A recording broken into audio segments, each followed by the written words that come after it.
আজ ২৭ এপ্রিল, বাংলার ইতিহাসে এক গভীর বেদনার দিন।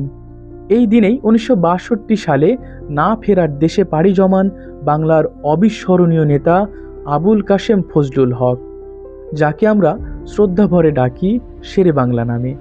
বরিশালের এক সাধারণ গ্রাম থেকে উঠে এসে তিনি হয়ে ওঠেন কৃষক শ্রমিকের সবচেয়ে বড় কণ্ঠস্বর। ক্ষমতার রাজনীতিতে নয়, বরং মানুষের অধিকার আদায়ই ছিল তার আসল লড়াই।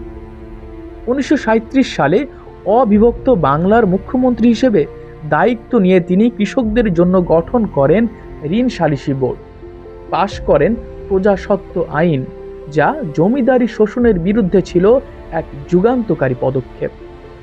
১৯৪০ সালে লাহোর প্রস্তাব উত্থান করে বদলে দেন উপমহাদেশের রাজনৈতিক ইতিহাসের গতিপথ। শুধু রাজনীতি নয়, শিক্ষা বিস্তারেও তার অবদান ছিল অনন্য।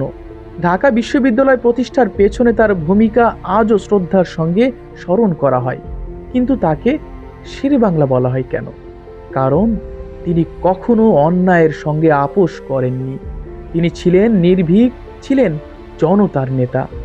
আজ তার মৃত্যুবার্ষিকীতে প্রশ্ন একটাই, আমরা কি তার আদর্শ ধরে রাখতে পেরেছি? শেরে বাংলা নেই, কিন্তু তার সাহস, তার ন্যায়ের শিক্ষা আজও আমাদের পথ দেখায়।